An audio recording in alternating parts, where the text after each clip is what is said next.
Yan, nakita niyo yan, may mga bubuyog oh. Yan. So dito naghanap buhay na sila dito para mabuhay sila. Maraming mga kuwan dito eh. Bulaklak.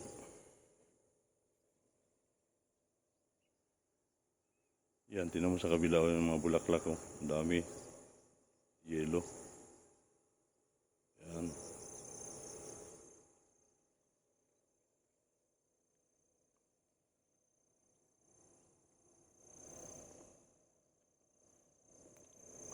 So yan lang muna guys ang ipinapakita ko sa inyo na garden siya at the same time.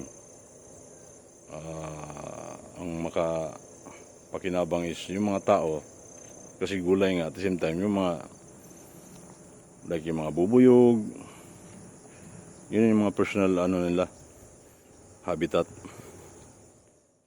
So thank you guys at least na may na-share naman ako sa inyo na kan.